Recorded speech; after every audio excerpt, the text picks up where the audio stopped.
not too long ago, my friend Emily posted a video about language and context and prescriptivism versus descriptivism, linked down there and over there.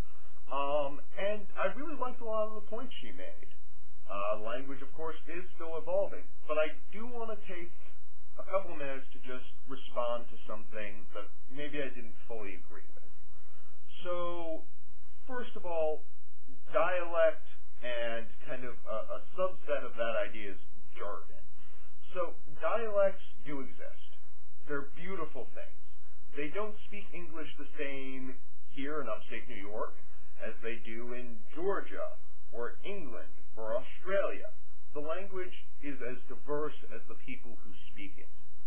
However, if you're speaking one dialect and the person you're talking to doesn't know that dialect, they're going to have no idea what you're talking about, thus defeating the purpose of language.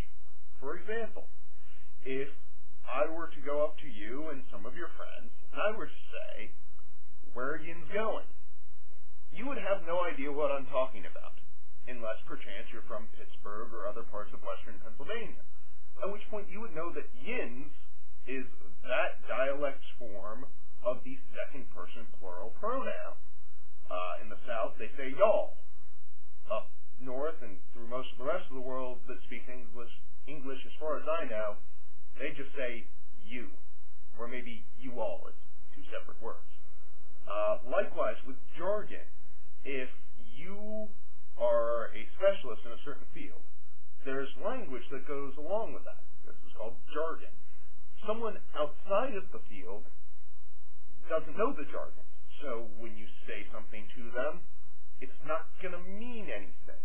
So, for example, if I were to tell you that yesterday I dealt with a bilateral radial green stick, you don't know what I'm talking about, unless you happen to be in the field of medicine, at which point you would know that I had a young person who had fractures of both arms in such a way that the bone didn't break cleanly through, but rather broke apart rather like a living branch on a tree.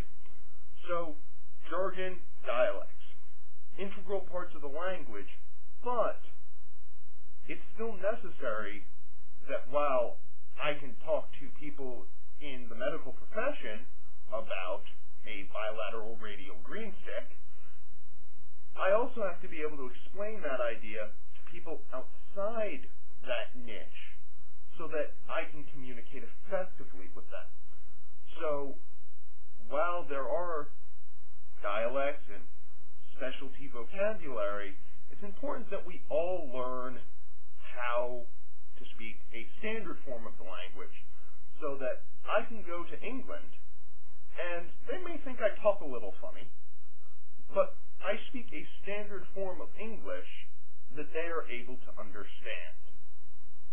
Now, in summary, kind of on the general issue of prescriptivism versus descriptivism, I'd like to refer to Lewis Carroll's Through the Looking Glass. For those of you who have read the book, or perhaps seen a good film adaptation of it, you'll remember Humpty Dumpty.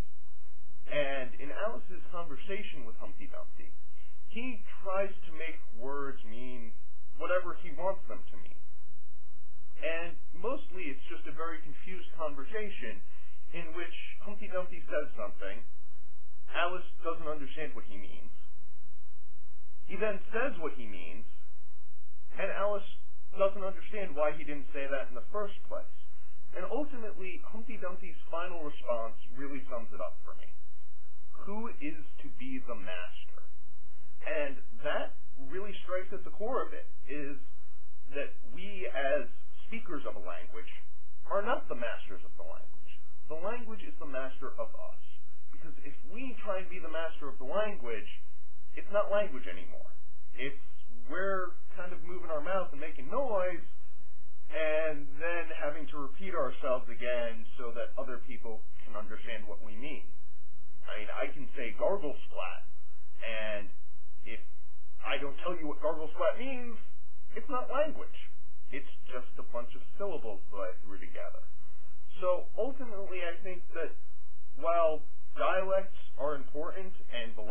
does evolve, it's also important that we all agree on a standard form of the language so that there is consistent universal communication.